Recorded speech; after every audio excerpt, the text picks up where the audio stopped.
Hello കൂട്ടുകാരെ, ഇന്നത്തെ video കാണാൻ പോകുന്നത് ചുമ്മാ വ്യത്യസ്തമായിട്ടുള്ള ഒരു സിനിമയാണ്. സിനിമയുടെ പേര് ഇമിക്കുലേറ്റ് എന്ന് പറഞ്ഞാൽ 2024 വന്ന ഒരു മൂവിയാണ്. നമ്മുടെ ഹീറോയിൻ സിസ്റ്റർ ആകാൻ വേണ്ടി ഒരു കോൺവെൻറ്റിലേക്ക് പോകുന്നു. അവിടെ ചെന്ന് കഴിയുമ്പോഴേക്കും നമ്മുടെ ഹീറോയിൻ ആണെങ്കിൽ പ്രഗ്നൻ്റ് ആണെന്നുള്ള വിഷയം അവിടെ എല്ലാവരും തന്നെ അറിയുവാണ്. ഇതിന് കാരണം ആരാണെന്ന് ചോദിക്കുമ്പോൾ എല്ലാവരും തന്നെ ദൈവമാണ് ഇതിന് പിന്നിലെന്ന് പറയുന്നു. എന്നാൽ ഇതിന് ശേഷം എന്ത് നടന്നു എന്നാണ് ബാക്കി കഥ തന്നെ പറയാൻ പോകുന്നത്. ഈ സിനിമയിലാണെങ്കിൽ നമ്മുടെ മണിയേഷിൻ്റെ അകത്തുള്ള പ്രൊഫസർ വരെയുണ്ട്. ശരി ഗൈസ്, ഇപ്പം വീഡിയോ നമുക്ക് സ്റ്റാർട്ട് ചെയ്യാം. വീഡിയോയുടെ സ്റ്റാർട്ടിങ് സീനിൽ തന്നെ നമ്മളെ കാണിക്കുന്നത് ഒരു സിസ്റ്ററിനെയാണ്. ഈ സിസ്റ്റർ ആകട്ടെ ദൈവത്തിൻ്റെ അടുത്ത് പ്രാർത്ഥിച്ചുകൊണ്ടേയിരിക്കുകയാണ്. എന്താണ് പ്രാർത്ഥിക്കുന്നത് നമ്മളെ കാണിക്കുന്നില്ല. എന്നാൽ പോലും ഈ സിസ്റ്റർ എങ്ങോട്ട് പോകാൻ വേണ്ടി വളരെ റെഡി ആയിരിക്കുകയാണ്. ആ ഒരു ഡ്രസ്സൊക്കെയാണ് ഈ മാറ്റിയതിന് ശേഷം പുതിയ ഷൂ ഒക്കെ എടുത്തിടുന്നു. ഈ സിസ്റ്ററും ഇവിടുന്ന് പോകാൻ വേണ്ടി എന്തോ തയ്യാറായിക്കൊണ്ടിരിക്കുകയാണ്. എന്നാൽ അതും അത്രത്തോളം എളുപ്പമൊന്നുമല്ല. വേറൊരു വയസ്സായ സിസ്റ്ററുണ്ട്. ആ സിസ്റ്ററിൻ്റെ കയ്യിലാണ് ഇവിടുന്ന് രക്ഷപ്പെടാനുള്ള കീസൊക്കെ ഉള്ളത്. ഇപ്പോൾ അതെടുക്കാൻ വേണ്ടി പോകുന്നു. ആ സിസ്റ്ററും നല്ലപോലെ കൂർക്കം വലിച്ച് കിടന്നുകൊണ്ടിരിക്കുമ്പോൾ ഇവളും പതിയെ കബോർഡ് തുറന്ന് അവിടെയുള്ള താക്കോലൊക്കെ എടുക്കുന്നു. ഇതിനുശേഷം വേഗം തന്നെ അവിടുന്ന് ജീവനും കൊണ്ട് ഓടി രക്ഷപ്പെടുവാണ്. ഈ സമയത്താകട്ടെ പുറകിലൂടെ ആര് വരുന്നത് പോലെയും ഇവൾക്ക് ഫീൽ ആകുന്നുണ്ട്. എങ്ങനെയൊക്കെയോ ആ ഗേറ്റ് തുറക്കാൻ വേണ്ടി എല്ലാ ചാവി ഇട്ട് നോക്കുന്നു. ഒരു ചാവി സെറ്റ് ആകുന്നില്ല. ഈ സമയത്ത് കുറച്ച് സിസ്റ്റർമാർ ഇവളുടെ അടുത്തേക്ക് ഇങ്ങനെ വരുവാണ്. ഇവളും ആ ഗേറ്റ് ആണെങ്കിൽ തുറന്ന് അപ്പുറത്തേക്കാണെങ്കിൽ കടന്നതും ആ സിസ്റ്റർമാർ ഇവളുടെ കാലൊക്കെ കയറി പിടിക്കുന്നു. ഇവളുടെ കാല് രണ്ടായിട്ട് ഒടിച്ചാണെങ്കിൽ എടുക്കുവാണ്. ഇപ്പം ഇവൾ കണ്ണ് തുറക്കുമ്പോൾ ഏതോ ഒരു പെട്ടിക്കകത്താണ് ഇവളുള്ളത്. ഇവളും കുറേ ഒച്ച വെക്കുന്നു, എന്നെ വെറുതെ വിടുക എന്നെ. ഇത് കേട്ടിട്ട് ആരും തന്നെ അവിടെ വരുന്നുമില്ല. കുറച്ച് നേരം കഴിയുമ്പോൾ ഇവളുടെ ശ്വാസം മുട്ടി അവിടെ കിടന്ന് മരിക്കുന്ന പോലെ കാണിക്കുന്നു. ഇപ്പോൾ ഇവിടെ സീൻ കട്ട് ചെയ്തിട്ട് നമ്മുടെ ഹീറോയിനെ കാണിക്കുവാണ്. ഹീറോയിനാകട്ടെ ഇറ്റാലിയിലേക്ക് വന്നിരിക്കുവാണ് ഒരു സിസ്റ്റർ ആകാൻ വേണ്ടിയിട്ട്. ഇപ്പോൾ ഇവളുടെ പെട്ടികളെല്ലാം തന്നെ ഒരു ഓഫീസർ ചെക്ക് ചെയ്തുകൊണ്ടിരിക്കുന്നു. ഹീറോയിൻ്റെ അടുത്ത് ഇറ്റാലി സംസാരിക്കുമ്പോൾ ഇവൾക്ക് ഇറ്റാലിയൻ ഭാഷയൊന്നും അറിയത്തില്ല. അതുകൊണ്ട് ഹീറോയിന് മനസ്സിലാകുന്ന പോലെ ഇംഗ്ലീഷിലാണ് ഇവർ സംസാരിക്കുന്നത്. നിങ്ങളുടെ പ്രായം തന്നെ വളരെ ചെറുതാണല്ലോ, എന്തിനാണ് ഈ ചെറിയ പ്രായത്തിൽ വന്നതെന്ന് ചോദിക്കുമ്പോൾ അതെൻ്റെ ഇഷ്ടമല്ലേ സാറിന് ഇവളും പറയുന്നു. നിങ്ങളുടെ പെട്ടിയെല്ലാം ചെക്ക് ചെയ്ത് അകത്തൊന്നുമില്ലെന്ന് പറഞ്ഞ് ഹീറോയിനാണെങ്കിൽ പറഞ്ഞു വിടുന്നു. ഈ സമയത്ത് ഹീറോയിനെ കാട്ടുന്നതുകൊണ്ട് ഒരു ഡ്രൈവർ അവിടെ നിൽക്കുന്നുണ്ട്. വരൂ സെറീന എന്ന് പറഞ്ഞ് ഹീറോയിനെ കൂട്ടിക്കൊണ്ട് പോകുവാണ്. ഹീറോയിനെ കൂട്ടിക്കൊണ്ട് ആ കാറ് കോൺവെന്റിലേക്ക് പോകുവാണ്. ആ കോൺവെന്റ് തന്നെ കണ്ടാൽ തന്നെ നല്ലപോലെ പേടിയാകും, കാരണം അത്രത്തോളം വലുതാണ്. ഒരു സിസ്റ്ററും ഹീറോയും വന്നപ്പോഴേക്കും കെട്ടിപ്പിടിക്കുവാണ്. ആ സിസ്റ്ററും ഇറ്റാലിയിൽ എന്തൊക്കെ പറയുന്നു. ഹീറോയിനാണെങ്കിൽ ഒന്നും തന്നെ മനസ്സിലാകുന്നില്ല. ഇവരെന്താണ് പറയുന്നതെന്ന് ചോദിക്കുന്നു. ഇപ്പൊ അടുത്ത് നിന്ന് സോഫിയ എന്ന് പറഞ്ഞൊരു പെണ്ണുണ്ട്. നീനെ കാണാൻ വളരെ ഭംഗിയുണ്ടെന്നാണ് അവർ പറയുന്നതെന്ന് പറയുമ്പോൾ ശരി, നിന്നെ ഞാനാണെങ്കിൽ റൂമിലേക്ക് കൊണ്ടുപോകാന്ന് പറഞ്ഞ് ഈ സോഫിയയും ഹീറോയിനുമായിട്ട് കൂട്ടിക്കൊണ്ട് പോകുവാണ്. കുറെ കാര്യങ്ങൾ ഹീറോയിന്റെ അടുത്ത് പറഞ്ഞു കൊടുക്കും. ഇവിടെ പല വയ്യാത്ത ആളുകളുണ്ട്, അവരെയൊക്കെ നമ്മൾ പരിചരിക്കേണ്ടി വരുമെന്നൊക്കെ പറഞ്ഞ് ഇവൾ ഓരോ കാര്യങ്ങൾ പറഞ്ഞുകൊണ്ടിരിക്കുമ്പോൾ അവിടെ വേറൊരു സിസ്റ്റർ വന്ന് ഇവളുടെ കയ്യെ കയറി പിടിക്കുവാണ് സോഫിയയുടെ. എന്നിട്ട് അവരും എന്തൊക്കെയോ പറയുന്നു. ഇപ്പോൾ ഹീറോയിൻ്റെ അടുത്ത് പറയുവാണ് ഇവരൊന്ന് സൂക്ഷിച്ചോണം, കാരണം ആളിച്ചിരി ഡേഞ്ചറാണ്. ഈ സിസ്റ്ററിൻ്റെ മനോനില തെറ്റിയിരിക്കുവാണ്, ചില സമയത്ത് കൈയൊക്കെ ഞൊള്ളിപ്പറിക്കും എന്ന് പറഞ്ഞ് ഇവളുടെ റൂമിലേക്ക് കൂട്ടിക്കൊണ്ട് പോകുന്നു. ഇപ്പം ഈ സോഫിയ ആകട്ടെ ഹീറോയിൻ്റെ അടുത്ത് ചോദിക്കുവാണ്, നീ എല്ലാം തീരുമാനിച്ചിട്ടാണ് വന്നത്, ഇവിടെ നിൽക്കാൻ നിനക്ക് താല്പര്യമില്ലെങ്കിൽ ഇവിടുന്ന് പോകാമെന്ന് പറയുന്നു. ഈ സോഫി എങ്ങനെയൊക്കെ പറയുന്നുണ്ട്, ഈ സ്ഥലം തന്നെ നിനക്ക് പറ്റിയതല്ല, ഇവിടുന്ന് പൊക്കോളാൻ. എന്നാൽ ഹീറോയും ആകട്ടെ എൻ്റെ ജീവിതം തന്നെ ഇതിനു വേണ്ടി ഞാൻ മാറ്റി വെച്ചിരിക്കുകയാണെന്നൊക്കെ പറയുന്നു. ശരി, ഇനി വരാനുള്ളതൊക്കെ നീ അനുഭവിച്ചവളാൻ പറഞ്ഞ് ഇവളും ആണെങ്കിൽ അവിടുന്ന് പോകുന്നു. ഇതേ സമയത്ത് കേറ്റ് എന്ന് പറഞ്ഞ വേറൊരു സിസ്റ്ററിനെ കാണിക്കുവാണ്. ആ സിസ്റ്റർ ആകട്ടെ ഹീറോയിൻ്റെ അടുത്ത് നീ എന്തിനാണ് ഇങ്ങോട്ട് വന്നത്, നിന്റെ വീട് എവിടെയാണെന്നൊക്കെ ചോദിക്കുന്നു. ഇപ്പം ഇവളും ആണെങ്കിൽ പറയുവാണ് എൻ്റെ ഫാദർ തന്നെ ഒരു പള്ളിയിലെ ഫാദറായിരുന്നു, അതുകൊണ്ടാണ് ഞാൻ ഇങ്ങോട്ട് വന്നതെന്ന് ഹീറോയിൻ പറയുമ്പോൾ ഇപ്പം ഇവൾ കേറ്റും ആകട്ടെ നമ്മുടെ സോഫിയ പറഞ്ഞില്ലേ അതേ ഡയലോഗൊക്കെ വീണ്ടും പറയുകയാണ്, കൂട്ടിലെ കിളിയാണെന്നൊക്കെ പറഞ്ഞ്. അപ്പം നമ്മുടെ ഹീറോയിനൊന്നും തന്നെ മനസ്സിലാകുന്നില്ല. ശരി, നീ റെഡിയാക്, ഇന്ന് പ്രെയർ ഉണ്ടെന്ന് പറഞ്ഞ് ഹീറോയിനെ കൂട്ടിക്കൊണ്ടാണെങ്കിൽ പോകുന്നു. ഹീറോയിനും അതിനു വേണ്ടി ഡ്രസ്സൊക്കെ ഇട്ട് റെഡിയാകുവാണ്. ഇപ്പോൾ ആ ചർച്ച് കാണിക്കുന്നു. ആ ചർച്ചിൽ എല്ലാവരും തന്നെ പ്രെയറിന് വേണ്ടി നിൽക്കുകയാണ്. അവിടെയാണെങ്കിൽ ഒരു ഫാദറുണ്ട്, നമ്മുടെ പ്രൊഫസർ ആണെങ്കിൽ അവിടെ നോക്കി വയ്ക്കുമ്പോൾ ഹീറോയിൻ്റെ അടുത്ത് വന്ന് സംസാരിക്കുന്നു. നിന്റെ പേര് സിസീലിയ എന്നല്ലേ, നിനക്ക് ഇറ്റാലിയൻ ഭാഷ അറിയത്തില്ലെന്ന് ഞാൻ അറിഞ്ഞു, ഞാൻ വേണമെങ്കിൽ നിനക്ക് എല്ലാം തന്നെ ട്രാൻസ്ലേറ്റ് ചെയ്ത് തരാമെന്നൊക്കെ പറഞ്ഞ് നമ്മുടെ ഹീറോയിനുമായിട്ട് സംസാരിക്കുകയാണ്. ആ ചർച്ചയിൽ വലിയൊരു അച്ഛനുണ്ട്. ആ അച്ഛനും ആണെങ്കിൽ പ്രാർത്ഥനയൊക്കെ നടത്തുന്നു. ഈ നടത്തുന്ന സമയത്ത് ഇത് ഇറ്റാലിയിലാണ് നടത്തുന്നത്, അതുകൊണ്ട് ഹീറോയിനൊന്നും മനസ്സിലാകുന്നില്ല.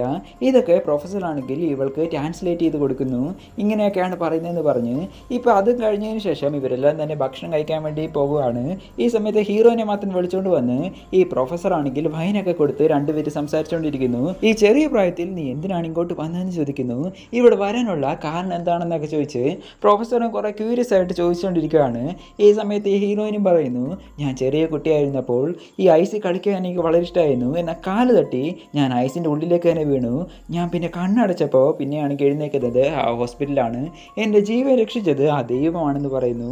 അതുകൊണ്ടാണ് ഞാൻ ഇങ്ങോട്ട് വന്നത്. എന്തിനാണ് എൻ്റെ ജീവിതം ബാക്കി വെച്ചതെന്ന് എനിക്കറിയണമെന്ന് പറയുന്നു. നീ വന്നത് വളരെ നല്ലതാണെന്ന് പറഞ്ഞ് പ്രൊഫസർ നമ്മുടെ ഹീറോയിനോട് ഭക്ഷണം കഴിക്കാൻ പറയുന്നു. ഇവളും ഫുഡൊക്കെ കഴിച്ച് മുഖം കഴുകുമ്പോഴത്തേക്കും ഏതോ ഒരു ശബ്ദം ആ പള്ളിയുടെ സൈഡിൽ നിന്ന് കേട്ടുകൊണ്ടിരിക്കുകയാണ്. ഇവളും എന്താണെന്ന് അറിയാൻ വേണ്ടി അങ്ങോട്ട് തന്നെ നടന്നുകൊണ്ടിരിക്കുന്നു. ക്രോസ് പോലെ ഏതോ ഒരു സ്ത്രീ ആണെങ്കിൽ അവിടെ കിടക്കുവാണ്. എന്തെങ്കിലും പറ്റിയതാണോ എന്നറിയാൻ വേണ്ടി ഇവളും തട്ടി എഴുന്നേൽപ്പിക്കുന്നു. ആ സ്ത്രീയുടെ മുഖം തന്നെ ഒരു റെഡ് മാസ്ക് ഇട്ട് മറച്ചു വെച്ചിരിക്കുന്നു. ഈ പെണ്ണും ആകട്ടെ തിരിഞ്ഞു നോക്കുമ്പോഴേക്കും അവിടെ ആ വലിയ സിസ്റ്റർ ഉണ്ടല്ലോ, ആ സിസ്റ്റർ അവിടെ നിൽക്കുവാണ്. നീ എന്തിനാടി ഇങ്ങോട്ട് വന്നത്? ഇവിടെ വരാൻ നിനക്ക് അനുവാദം ഇല്ലെന്ന് പറഞ്ഞ് ഹീറോയിനോട് വേറെ സ്ഥലത്തേക്ക് കൂട്ടിക്കൊണ്ടു പോകുന്നു. ഇതെന്താണെന്ന് നിനക്കറിയാവോ? ക്രൂസിഫിക്കേഷൻ നടന്ന സമയത്ത് ദൈവത്തിൻ്റെ കയ്യിലാണെങ്കിൽ തറച്ച ആണിയാണ്. ഇത് നീ പിടിക്കാനാണെങ്കിൽ പറഞ്ഞ് ഹീറോയിൻ്റെ കൈ കൊടുക്കുന്നു. ദൈവം നമുക്ക് വേണ്ടിയാണ് മരിച്ചതെന്നൊക്കെ പറഞ്ഞ് ഹീറോയിനോട് ഇങ്ങനെയൊക്കെ സംസാരിക്കുമ്പോൾ ഹീറോയിൻ എന്താ സംഭവിച്ചതെന്ന് അറിയത്തില്ല. ഇങ്ങനെ തലയൊക്കെ കറങ്ങിക്കൊണ്ടിരിക്കുന്നു. പെട്ടെന്ന് തന്നെ ടപ്പേന്ന് പറഞ്ഞ് ഹീറോയിൻ ആണെങ്കിൽ താഴെ കിടക്കുവാണ്. ഇവിടെ സീൻ കട്ട് ചെയ്തിട്ട് ആ ഫാദറിൻ്റെ അടുത്ത് വന്ന് കൺസെഷന് വേണ്ടിയാണെങ്കിൽ ഹീറോയിൻ സംസാരിക്കുവാണ്. ഇങ്ങനെ ഞാൻ മദ്യപിച്ചു, അതുകൊണ്ടാണ് ഞാൻ മയങ്ങി വീടുന്നൊക്കെ പറയുന്നു. ഈ സമയത്താകട്ടെ ആ ഫാദറും ഇവളുടെ കൺമുമ്പിൽ വെച്ച് നീങ്ങി പോകുന്നതായിട്ട് ഇവൾക്ക് തോന്നുവാണ്. അതുമാത്രമല്ലാതെ പല വിഷ്വൽസും ഇവളുടെ കണ്ണിലാണ് ഇങ്ങനെ വന്നു പോകുന്നത് പോലെ തോന്നുന്നു. ഇവരെയൊക്കെ ആക്രമിക്കുന്ന പോലെയും. ഇപ്പോൾ നമ്മുടെ ഹീറോയിനോടും ബാക്കിയുള്ളവരോടൊക്കെ വിളിച്ച് ഓരോ ജോലികൾ കൊടുക്കുവാണ്. ഇവരുടെ അടുത്തേക്ക് ആ സോഫി വരുവാണ്. സോഫിക്കും നമ്മുടെ ഹീറോയിനെ എന്തോ ഇഷ്ടപ്പെട്ടില്ല എന്നാണ് തോന്നുന്നത്. ഹീറോയിൻ്റെ അടുത്തും ബാക്കിയുള്ളവരുടെ അടുത്തും ഒക്കെ പറയുന്നു, നിങ്ങൾ ഞങ്ങളുടെ കൂടെ വരാൻ പറഞ്ഞു കൂട്ടിക്കൊണ്ട് പോയി ഈ ജോലി ചെയ്യുന്നതൊക്കെ കാണിച്ചു കൊടുക്കുവാണ്, എന്തൊക്കെ എപ്പം ചെയ്യണമെന്ന്. അതുമാത്രമല്ലാതെ ആ വലിയ സിസ്റ്റർ ചിക്കൻ എങ്ങനെ വെട്ടുന്നതെന്ന് പറഞ്ഞ് കാണിച്ചു കൊടുക്കുവാണ്. ഹീറോയിനോട് ചെയ്യാൻ പറയുമ്പോൾ ഹീറോയിൻ്റെ കൈയൊക്കെ ഇങ്ങനെ വിറയ്ക്കുന്നു. ഇതിനെങ്ങനെയാണ് കൊല്ലുന്നതെന്ന് വിചാരിച്ച് ഇവളും എന്നെ കൊണ്ട് പറ്റത്തില്ലെന്ന് പറഞ്ഞ് അതവിടെ വിട്ടിട്ട് പോകുന്നു. ഇപ്പോൾ ഇവിടെയാണ് ഈ കാണിക്കുമ്പോൾ ഹീറോയിനും ആണെങ്കിൽ നിൽക്കുമ്പോൾ ആ സോഫിയ ഇവളെ തന്നെ ഇങ്ങനെ നോക്കിക്കൊണ്ടിരിക്കുവാണ്. എന്താണ് കാരണം എന്നൊന്നും നമ്മുടെ ഹീറോയിനെ അറിയത്തില്ല. ഇവളിങ്ങനെ തുറച്ച് നോക്കിക്കൊണ്ടിരിക്കുന്നു. അന്ന് രാത്രി ജോലിയൊക്കെ ചെയ്ത് ടയർഡായിട്ട് ഇവൾ കിടന്നുറങ്ങുന്ന സമയത്ത് ആരോ ഒരാൾ ഇവളുടെ അടുത്ത് വന്നിരിക്കുന്ന പോലെ ഇവൾക്ക് തോന്നുവാണ്. ഇവൾ എഴുന്നേറ്റ് നോക്കുമ്പോൾ ആ മെൻ്റലുള്ള സിസ്റ്റർ ഇല്ലേ, ആ സിസ്റ്ററാണ് അടുത്ത് വന്നിരിക്കുന്നത്. ഇവളുടെ മുടി കണ്ടിച്ചിട്ട് ഇതിനെയാണ് നീ ആരാധിക്കേണ്ടതെന്ന് പറയുന്നു. ഇവൾക്കൊന്നും മനസ്സിലാകുന്നില്ല. ശരി, നിങ്ങളിപ്പം വരുമോ, കിടക്കാമെന്ന് പറഞ്ഞു ഇവരെ കൊണ്ടുവന്ന് ഹീറോയിനാണെങ്കിൽ കിടത്തുമ്പോൾ ഇപ്പോൾ ഇവരുടെ കാലൊന്ന് നോക്കുന്നു. കാലിൻ്റെ അടിയിലാണെങ്കിൽ ഒരു സിമ്പലുണ്ട്, രണ്ട് കാലിലും ആണെങ്കിൽ ഒരു സിമ്പലുണ്ട്. എന്തെന്ന് വെച്ചാൽ ഒരു കുരിശിൻ്റെ സിമ്പലാണ്. ആരൊരാൾ ഇവരുടെ കാലെന്ന് പൊള്ളിച്ചു വെച്ചതുപോലെ. എന്നാൽ ഇതാരാണെന്ന് ഇവർക്ക് അറിയത്തില്ല. ഈ സമയത്ത് നമ്മുടെ കെയ്റ്റിൻ്റെ അടുത്തും ഈ കാര്യമൊക്കെ പറയുവാണ്. ഇപ്പോൾ ഇവരും കുളിച്ചുകൊണ്ടിരിക്കുന്ന സമയത്ത് എല്ലാം തന്നെ പറയുന്നു. ഈ കെയ്റ്റ് ആകട്ടെ ഹീറോയിൻ്റെ അടുത്ത് വേറൊരു കാര്യം പറയും. ഇവളെ ഏതോ ഒരുത്തിന് ഇഷ്ടമായിരുന്നു, എന്നാൽ അവനാകട്ടെ ഇവളെ ഫോളോ ചെയ്ത് ഉപദ്രവിക്കാൻ വരെ ശ്രമിച്ചു. ആ സമയത്താണ് ഈ സിസ്റ്ററിനെ ഞാൻ കണ്ടതും ഇങ്ങോട്ട് വരാൻ എനിക്ക് തോന്നിയതെന്നും പറഞ്ഞു ഇവൾ പറയുന്നു. എന്നാൽ അതിനുശേഷം എനിക്ക് ഇവിടുന്ന് പോകാൻ സാധിച്ചില്ലെന്ന് പറയുമ്പോഴേക്കും ഇവൾക്കും നമ്മുടെ ഹീറോയിന് എന്തോ ഛർദ്ദിക്കാൻ വേണ്ടി വരുവാണ്. പെട്ടെന്ന് തന്നെ അവൾ ഛർദ്ദിക്കുകയും ചെയ്യുന്നു. ഈ സിസ്റ്റർമാരെല്ലാം നോക്കുന്ന തന്നെ ഒരു ഹോസ്പിറ്റലുണ്ട്. അവിടെ പോയി ഹീറോയിൻ ആണെങ്കിൽ നോക്കുന്നു. 2-3 ദിവസം കഴിഞ്ഞതിന് ശേഷം ഇവളുടെ അടുത്തേക്ക് ആ ഫാദർ ആണെങ്കിൽ വരുവാണ്. ഇപ്പോൾ ഹീറോയിനെ എഴുത്തിയിട്ട് കുറേ ചോദ്യങ്ങൾ ചോദിക്കുന്നു. എന്തെന്നാൽ നിനക്ക് ഇതിനു മുമ്പ് ലവർ ഉണ്ടായിരുന്നു, നീ ആരെങ്കിലും സ്നേഹിച്ചിരുന്നോ എന്നൊക്കെ ഹീറോയിന് പറയുന്നു. ഇല്ല, ഞാൻ ആരെയും സ്നേഹിച്ചിട്ടില്ല, എന്തിനാണ് ഇതൊക്കെ ചോദിക്കുന്നതെന്ന് ചോദിക്കുമ്പോൾ ശരി, ഇവളെ കാണാൻ വേണ്ടി ഏതെങ്കിലും വിസിറ്റേഴ്സ് വന്നോ എന്ന് ചോദിക്കുമ്പോൾ ഇല്ല ഫാദർ, ഇവളെ കാണാൻ വേണ്ടി ഈ 6 മാസമായിട്ട് ആരും തന്നെ വന്നില്ലെന്ന് പറയുന്നു. ഹീറോയിനും വീണ്ടും ചോദിക്കുവാണ് എന്താണ് പറ്റിയത്, എന്തിനാണ് ഈ ചോദ്യമൊക്കെ ചോദിക്കുന്നതെന്ന്. ഇപ്പോൾ ഹീറോയിനെ കൂട്ടിക്കൊണ്ടുപോയി അവിടെ വയർ സ്കാൻ ചെയ്യുന്ന ഒരു മെഷീനുണ്ട്. ആ മെഷീനാണെങ്കിൽ ഇവളുടെ വയറ്റിൽ വെച്ച് നോക്കുന്നു. ഇതൊക്കെ എന്തിനാണ് ഇവിടെ വെച്ചിരിക്കുന്നതെന്ന് നമുക്ക് തന്നെ ചോദ്യം വരും. അതൊക്കെ നമുക്ക് പിന്നെ മനസ്സിലാക്കാം. ഈ സമയത്ത് ഫാദർ ഹീറോയിൻ്റെ അടുത്ത് പറയുവാണ്, നീ ആണെങ്കിൽ പ്രഗ്നൻ്റ് ആയിരിക്കും എന്ന് പറയുന്നു. ഇത് കേട്ട് നമ്മുടെ ഹീറോയിനും ഇതെങ്ങനെയെന്ന് ചോദിക്കുമ്പോൾ ഇതിന് കാരണം ആ ദൈവമാണെന്ന് പറയുന്നു. ദൈവം വീണ്ടും വരാൻ വേണ്ടി നിന്റെ ശരീരം തിരഞ്ഞെടുത്തിരിക്കുകയാണെന്ന് പറയുന്നു. ഇപ്പോൾ ഹീറോയിൻ്റെ ഉള്ളിൽ കുറേ ഡൗട്ട് വരുമല്ലോ, എന്തിനാണ് എന്നെ തിരഞ്ഞെടുത്തെന്ന് ചോദിക്കുന്നു. കാരണം ദൈവത്തിന് നിന്നെ പ്രിയപ്പെട്ട. നീ ഒന്ന് ആലോചിച്ച് നോക്കിയ സിസിലിയ, നിന്റെ ജീവനാണെങ്കിൽ രക്ഷിച്ച് ഇവിടം വരെ നീ കൊണ്ടുവന്നെങ്കിൽ അതിന് കാരണം ആ ദൈവത്തിൻ്റെ ശക്തിയാണെന്നൊക്കെ പറയുന്നു. ഇപ്പോൾ ഹീറോയിനുമാണെങ്കിൽ ഇത് കേട്ട് വിശ്വസിക്കുകയാണ്. ഇപ്പോൾ ഹീറോയിനെ മുൻനിർത്തി ആ ചർച്ചിലും പല പ്രാർത്ഥനകൾ നടത്തുന്നു. ഇതെന്താണെന്ന് അറിയത്തില്ല. ഇതേ സമയത്ത് സോഫിയ ആകട്ടെ ഇവളെ ഇങ്ങനെ നോക്കി തുറച്ചു നോക്കിക്കൊണ്ടിരിക്കുകയാണ്. ഇപ്പോഴാകട്ടെ ഹീറോയിനെ നോക്കുമ്പോൾ ഇവള് ഛർദ്ദിക്കുന്ന സമയത്ത് ഇവളുടെ പല്ലൊക്കെ ഇളകി വരുന്നു. ഇവളുടെ ശരീരത്തിനും കുറച്ച് മാറ്റങ്ങളാണെങ്കിൽ തോന്നുന്നുണ്ട്. ഹീറോയിനും ഇതൊക്കെ എന്തൊക്കെയാണെന്നൊരു പിടിയും കിട്ടുന്നില്ല. ഇവളിങ്ങനെ കിടന്നാണെങ്കിൽ കുളിച്ചുകൊണ്ടിരിക്കുന്ന സമയത്ത് ആരോ ഒരാൾ വന്ന് ഹീറോയിനെ ആ വെള്ളത്തിൽ മുക്കിക്കൊല്ലാൻ വേണ്ടി ശ്രമിക്കുവാണ്. ഇപ്പോഴാണ് നമ്മളെ കാണിക്കുന്നത് അത് വേറെ ആരുമല്ല, ആ സോഫിയാണ്. ഇവളുടെ കഴുത്താണെങ്കിൽ ആ വെള്ളത്തിൽ പിടിച്ചു വെച്ച് ഇവളെ കൊല്ലാൻ വേണ്ടി ശ്രമിക്കുമ്പോൾ ഇവളും പറയുന്നു നീ മരിക്കേണ്ടവളാണെന്ന് പറയുന്നു. ഈ സമയത്ത് അവിടെ വന്ന സിസ്റ്റേഴ്സൊക്കെ ഈ സോഫിയെ പിടിച്ചു വലിച്ചുകൊണ്ട് പോകുന്നുണ്ട്. ഇവിടെ ഹീറോയിനെ ആണെങ്കിൽ ചെക്കപ്പ് ചെയ്ത് നോക്കുന്നു. ഇവളുടെ കുഞ്ഞിനൊരു കുഴപ്പമില്ല, നീ ഓക്കെ ഇല്ലെന്ന് ചോദിക്കുമ്പോൾ ഞാൻ ഓക്കെയാണ്. എന്നാൽ സോഫി എന്തിനാണ് എന്നെ കൊല്ലാൻ വന്നതെന്ന് ഈ ഫാദറിൻ്റെ അടുത്ത് ചോദിക്കുന്നു. ഫാദർ പറയുവാണ് നിന്നോടുള്ള അസൂയ കൊണ്ടാണ് ആ സോഫി നിന്നെ കൊല്ലാൻ വന്നെന്ന് പറയുന്നു. ശരി, എന്തിനാണ് എന്നെ ഇവിടെ തന്നെ ഇരുത്തിയിരിക്കുന്നത്, എന്നെ എന്തിനാണ് ഹോസ്പിറ്റലിൽ കൊണ്ടുപോകുന്നതെന്ന് ചോദിക്കുമ്പോൾ അതിൻ്റെ ആവശ്യമില്ല സിസിലിയ, ഇവിടെ തന്നെ എല്ലാം ഉണ്ട്, ഈ ഡോക്ടറിന് എല്ലാ കാര്യവും നോക്കുമെന്ന് പറയുന്നു. ഇപ്പോൾ ഹീറോയിനും ഇവരൊക്കെ പറയുന്നത് കൊണ്ട് എന്തൊക്കെയോ ഡൗട്ട് തോന്നുന്നുണ്ട്. ഇപ്പോൾ ഇവിടെ സീൻ കട്ട് ചെയ്തിട്ട് ആ സിസ്റ്റേഴ്സ് ആരും മുകളിൽ നിന്ന് താഴേക്ക് ചാടി എന്ന് പറഞ്ഞ് അങ്ങോട്ടാണെങ്കിൽ ഓടിപ്പൊക്കോണ്ടിരിക്കുകയാണ്. ഹീറോയിനും അവിടെ ചെന്ന് നോക്കുമ്പോൾ അതാണെങ്കിൽ സോഫിയാണ്. അവളുടെ രൂപം തന്നെ വിരൂപമാക്കി വെച്ചിരിക്കുന്നു. ഇത് കാണുമ്പോൾ ഹീറോയിൻ തന്നെ പേടിച്ചു പോകുന്നു. സോഫിയുടെ ഫ്യൂണറൽ നടക്കുന്ന സമയത്ത് ഇപ്പം കേറ്റു ആണെങ്കിൽ ഹീറോയിൻ്റെ അടുത്തൊരു കാര്യം പറയുവാണ്, ഇങ്ങനെ എന്തൊക്കെ ഇവിടെ നടക്കുന്നുണ്ട്, നിന്നെ എന്തുകൊണ്ടാണ് ഹോസ്പിറ്റലിൽ പറഞ്ഞു വിടാത്തത്, സോഫിയനെ ആരും ഉപദ്രവിച്ചതാണ്, അവളെ കൊന്നതാണെന്നൊക്കെ ഇപ്പം ഇവള് പറഞ്ഞുകൊണ്ടിരിക്കുകയാണ്. ഇത് ഫാദർ കേൾക്കുന്നുണ്ട്. നിങ്ങൾ എന്താണ് ഇവിടെ സംസാരിക്കുന്നതെന്ന് ചോദിക്കുമ്പോൾ കേറ്റ് നമ്മുടെ ഫാദറിൻ്റെ അടുത്ത് ദേഷ്യപ്പെടുന്നു. എനിക്കറിയാമെന്ന് പറഞ്ഞ് എല്ലാ റൂമിൽ വെച്ചാണ് ഈ പറയുവാണ് ഇങ്ങനെ സോഫിയയുടെ മരണമാണെങ്കിൽ അത് കൊലപാതകമാണ്, ഇവിടെയുള്ള ചില ആളുകൾ ചേർന്നാണ് സോഫിയനെ കൊന്നതെന്ന് പറഞ്ഞ് ഒച്ചത്തിൽ പറയുമ്പോൾ ഈ ഫാദറും ആ ഡ്രൈവറും കൂടി ചേർന്ന് ഈ കേറ്റിനെ പിടിച്ച് വലിച്ചുകൊണ്ടാണെങ്കിൽ അവിടുന്ന് പോകുവാണ്. ഇപ്പോൾ ഇവിടെ സീൻ കട്ട് ചെയ്തിട്ട് ആ രാത്രിയിൽ ഹീറോയിനാണെങ്കിൽ ഇതിനെക്കുറിച്ച് തന്നെ ചിന്തിച്ചുകൊണ്ടിരിക്കുന്നു. ഈ സ്ഥലത്ത് നിന്ന് പോകാൻ വേണ്ടിയാണ് സോഫി ഇവളുടെ അടുത്ത് പലതവണ പറഞ്ഞിരിക്കുന്നത്. അതായത് ഇവിടെ എന്തോ ഉണ്ടെന്നാണ്. അതുകൊണ്ട് ഹീറോയിനാണെങ്കിൽ ആ സ്ഥലം മുഴുവനാണെങ്കിൽ തപ്പാൻ വേണ്ടി തുടങ്ങുന്നു. അതായത് ആ സിസ്റ്ററിൻ്റെ റൂമാണ് ആദ്യം നോക്കുന്നത്. അവിടെ ഹീറോയിനെ കുറിച്ചുള്ള ഡീറ്റെയിൽസ് ഒക്കെ മുഴുവൻ എഴുതി വെച്ചിട്ടുണ്ട്. ഹീറോയിനെ കുറിച്ച് എല്ലാ കാര്യവും ഇവർക്കറിയാം. ഈ സമയത്ത് അവിടെ ഒരു ഡോർ തുറന്ന് നോക്കുമ്പോൾ അതിൻ്റെ അകത്താകട്ടെ നമ്മുടെ കേറ്റിനെ കെട്ടിവെച്ചിട്ട് അവിടെയുള്ള സിസ്റ്റർമാരൊക്കെ എന്തൊക്കെയോ ചെയ്തുകൊണ്ടിരിക്കുന്നു. ഇവളും ഇത് കണ്ടുകൊണ്ടിരിക്കുവാണ്. എന്താണ് നടക്കുന്നതെന്നറിയാതെ ഇതേ സമയത്ത് കേറ്റിന് നാക്ക് പിഴുതെടുത്ത് അതാണെങ്കിൽ കത്രിക വെച്ച് തന്നെ കണ്ടിച്ചാണേ കളയുന്നു. ഹീറോയിനും ഇവരെല്ലാം തന്നെ സൈക്കോകളാണെന്ന് മനസ്സിലാക്കുവാണ്. ഈ സമയത്ത് ആ ഭ്രാന്തുള്ള സിസ്റ്ററിലെ ആ സിസ്റ്റർ വന്ന് ഹീറോയിൻ്റെ മുടി വെച്ചിട്ട് ഒരു കുരിശുണ്ടാക്കി കൊടുക്കുന്നു. ഇത് നിന്നെ ഹെൽപ്പ് ചെയ്യുമെന്ന് പറയുന്നു. ഇവളും പറയുവാണ് എനിക്ക് എങ്ങനെയെങ്കിലും ഇവിടെ നിന്ന് രക്ഷപ്പെട്ടാൽ മതി, എന്നെ ഹെൽപ്പ് ചെയ്യുമെന്ന് ചോദിക്കുമ്പോൾ ഇവിടെ നിന്ന് ആർക്ക് രക്ഷപ്പെടാൻ സാധിക്കത്തില്ലെന്ന് ഈ വയസ്സായ സ്ത്രീയുമാണ് ഈ പറയുവാണ്. ഇപ്പോൾ ഇവിടെയാണെങ്കിൽ സീൻ കട്ട് ചെയ്തിട്ട് പിറ്റേ ദിവസം കാണിക്കുന്നു. ഹീറോയിൻ്റെ മുറിയിൽ നിന്ന് എന്തോ ഒരു വലിയ ശബ്ദം കേൾക്കുവാണ്. ഹീറോയിൻ കരഞ്ഞുകൊണ്ടേയിരിക്കുന്നു. ഇപ്പോൾ എല്ലാവരും തന്നെ അവിടെ ചെന്ന് നോക്കുമ്പോൾ ഹീറോയിന് ബ്ലീഡിങ് സ്റ്റാർട്ട് ചെയ്തിരിക്കുന്നു. അവളുടെ വയറ്റിൽ നിന്ന് ബ്ലഡ് ആണെങ്കിൽ വന്നുകൊണ്ടിരിക്കുകയാണ്. ഇപ്പോൾ ഇത് കണ്ടിട്ട് എല്ലാവരും തന്നെ പേടിക്കുന്നു. ഇവളുടെ കുഞ്ഞ് മരിച്ചു പോകും, നീ ഹോസ്പിറ്റലിലേക്ക് കൊണ്ടുപോകാൻ പറഞ്ഞ് ആ ഫാദറിൻ്റെ അടുത്ത് പറയുമ്പോൾ ശരി ഞാൻ കൊണ്ടുപോകാമെന്ന് പറഞ്ഞ് ഈ ഫാദറും നമ്മുടെ ഹീറോയിനെ എടുത്തുകൊണ്ട് ആ ഹോസ്പിറ്റലിലേക്ക് പോകുവാണ്. ആ കാറും ഈ കോൺവെന്റ് വിട്ട് ദൂരേക്ക് പൊക്കോണ്ടേയിരിക്കുകയാണ്. ഈ സമയത്ത് ഈ സിസ്റ്ററിനെ കാണിക്കുമ്പോൾ സിസ്റ്ററും കരയുവാണ്, കുഞ്ഞു മരിച്ചു പോയി ഇനി എന്ത് ചെയ്യുമെന്ന് പറഞ്ഞുകൊണ്ട്. ഈ സമയത്ത് അവിടെയുള്ള ബ്ലഡൊക്കെ പറ്റിയ തുണികളും എടുത്ത് മാറ്റുമ്പോൾ ഇവർക്കും ആണെങ്കിൽ ഒരു കാര്യം മനസ്സിലാകുന്നു. അടിയിലാണെങ്കിൽ എന്തോ സാധനം ഹീറോയിൻ കെട്ടിവെച്ചിട്ടുണ്ട്. അത് തുറന്നു നോക്കുമ്പോൾ ഒരു മരിച്ച കോഴിയാണത്. ഹീറോയിൻ ആ കോഴീനെ കൊന്നതിന് ശേഷം ബ്ലഡ് ആണെങ്കിൽ എടുത്തിരിക്കുന്നു. ഇപ്പോൾ ഇതെല്ലാം തന്നെ ഹീറോയിൻ്റെ ആക്ടിങ് ആണെന്ന് മനസ്സിലായത് നമ്മുടെ സിസ്റ്ററും ഫാദറിനെ വിളിച്ച് ഈ കാര്യമൊക്കെ പറയുവാണ്. അവളെ ഹോസ്പിറ്റലിലേക്ക് കൊണ്ടുപോകണ്ടാ, അവൾ നമ്മളെ പറ്റിക്കുമായിരുന്നുവെന്ന്. ഇപ്പം ഈ ഫാദർ നമ്മുടെ ഹീറോയിനെ തുരിച്ചു നോക്കുന്നുണ്ട്. നിന്റെ അഭിനയൊക്കെ തീർന്നെന്ന് പറഞ്ഞ് ഇപ്പോൾ ഹീറോയിന് മനസ്സിലാകുന്നു ഇവൻ്റെ എങ്ങനെ രക്ഷപ്പെടുമെന്ന് പറഞ്ഞ് ആ കാറിൻ്റെ ഡോർ തുറന്ന് ഇവളും ആണെങ്കിൽ ഇറങ്ങി ഓടുന്ന പോലെ നമ്മളെ കാണിക്കുന്നു. എന്നാലാണെങ്കിൽ ഇവിടെ സീൻ കട്ട് ചെയ്തിട്ട് ഇവളെ വീണ്ടും ആണെങ്കിൽ പിടിച്ചുകൊണ്ട് വന്ന് ആ കോൺവെന്റിലേക്ക് കൊണ്ടാക്കുവാണ്. ഹീറോയിന് പറയുന്നു എന്തിനാടാ എന്നെ ഇങ്ങനെ ഇട്ട് ടോർച്ചർ ചെയ്യുന്നത്, നിങ്ങൾക്കൊക്കെ എന്താണ് വേണ്ടതെന്ന് ചോദിക്കുമ്പോൾ ഇപ്പോൾ ഹീറോയിൻ്റെ അടുത്തേക്ക് ഇവനൊരു കാര്യം പറയുവാണ്. നീ ഈ ആണി ശ്രദ്ധിച്ചോ, 2000 വർഷത്തോളം പഴക്കമുള്ള ഒരു ആണിയാണ്. ഈ ആണി ഉപയോഗിച്ചാണ് ജീസസിനെ ക്രൂസിഫിക്കേഷൻ ചെയ്തത്. ഈ ആണിയിൽ അദ്ദേഹത്തിൻ്റെ ബ്ലഡ് ഉണ്ട്, ദൈവത്തിൻ്റെ DNA ഉണ്ടെന്ന് പറയുന്നു.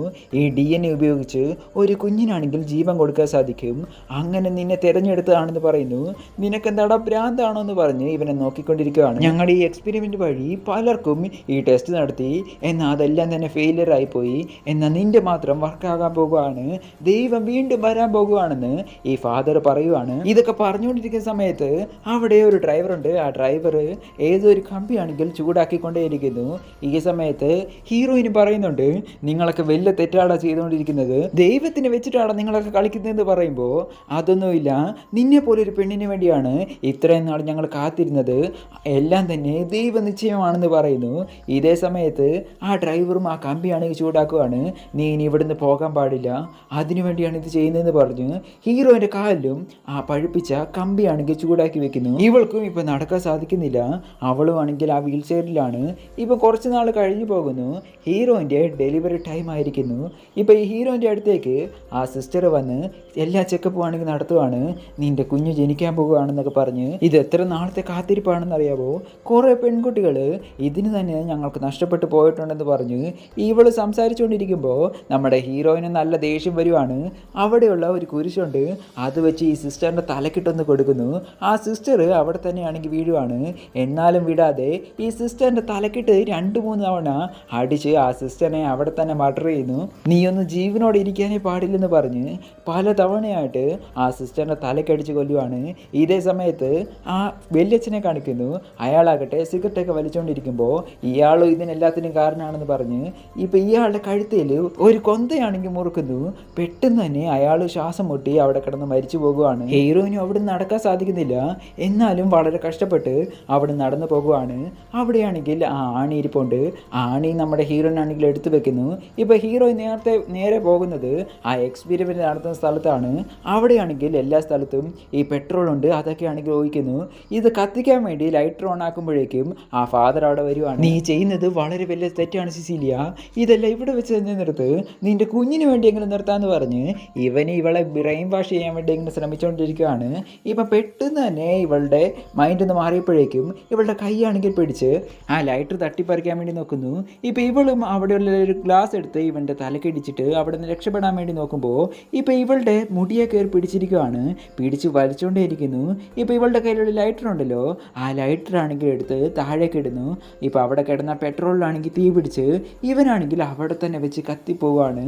ആ ലാബ് മൊത്തം നിന്ന് കത്തിക്കൊണ്ടേയിരിക്കുന്നു. ഹീറോയിനും ഇത് കാണുവാണ്. ഇപ്പം ഹീറോയിനും ഇവിടുന്ന് എങ്ങനെ രക്ഷപ്പെടണമെന്ന് പറഞ്ഞ് ഇവളും ആണെങ്കിൽ ഒരു റൂട്ടാണെങ്കിൽ കണ്ടുപിടിക്കുന്നു. ഇപ്പം അതിലൂടെ ആണെങ്കിൽ ഇവളും വെളിയിൽ നിന്ന് പോകാമെന്ന് വിചാരിച്ച് നടന്നുകൊണ്ടേയിരിക്കുവാണ്. ഈ വഴി പോയ ഏതൊരു പെൺകുട്ടി അവിടെ മരിച്ചു കിടക്കുന്നതായിട്ട് ഇവൾ കാണുന്നു. ഇപ്പം കുറേ ദൂരമാണെങ്കിൽ കറങ്ങി ഇവളും ആണെങ്കിൽ വെളിയിലേക്ക് പോകുന്ന വഴിയാണ് കണ്ടുപിടിക്കുവാണ്. ഹീറോയിന് വെളിയിലേക്ക് പോകാൻ നോക്കുമ്പോൾ പെട്ടെന്ന് തന്നെ ഇവളുടെ പുറകിൽ നിന്ന് ആരൊരാൾ പിടിച്ചു വലിക്കുവാണ്. അത് വേറെ ആരുമല്ല, ആ ഫാദറാണ്. അദ്ദേഹത്തിൻ്റെ മുഖം തന്നെ കത്തി കരിഞ്ഞിരിക്കുന്നു. ഈ കുഞ്ഞിൻ്റെ ആണെന്ന് പറഞ്ഞ് ഇപ്പം വയറാണെങ്കിൽ കീറുവാണ് ഈ ഫാദർ. ഇപ്പം ഹീറോയിനും ആണെങ്കിൽ ഒച്ചത്തിലാണെങ്കിൽ കരഞ്ഞോണ്ടേയിരിക്കുന്നു, എന്നെ വിട് വിട് എന്ന് പറഞ്ഞു. ഹീറോയിൻ്റെ കൈവശാകട്ടെ ആ ആണിയുണ്ടല്ലോ, ആണിയെടുത്ത് ഈ ഫാദറിൻ്റെ മുഖത്ത് തന്നെ ഒന്ന് കുത്തുവാണ്. അവിടെ തന്നെ വെച്ച് ഈ ഫാദർ ആണെങ്കിൽ മരിച്ചു പോകുന്നു. ഹീറോയിൻ്റെ ദേഹത്തേക്ക് ആ ബ്ലഡ് മൊത്തം വന്ന് വീഴുവാണ്. ഇവനെ അവിടെ നിന്ന് തള്ളി മാറ്റി ഹീറോയിനും ആണെങ്കിൽ നടക്കുന്നു. ഇപ്പം ഇവളുടെ വയറാണെങ്കിൽ കീറിയത് കൊണ്ട് ഇവളുടെ കുഞ്ഞുമാണെങ്കിൽ ഇപ്പം വെളിയിലേക്ക് വരുന്ന രീതിയിലാണ്. ഈ സമയത്ത് ഹീറോയിനും ഇവളുടെ വയറ്റിൽ നിന്ന് ആ കുഞ്ഞിനെ വെളിയിലേക്ക് എടുക്കുന്നു. പൊക്കിൾക്കൊടിയും ഇവളാണെങ്കിൽ കണ്ടിച്ച് കളയുന്നു. ഇപ്പം ആ കുഞ്ഞിനെ ആണെങ്കിൽ വെളിയിലെടുത്തതിന് ശേഷം ഇതിനെന്താ ചെയ്യേണ്ടതെന്ന് ഹീറോയിൻ ആണെങ്കിൽ അറിയത്തില്ല.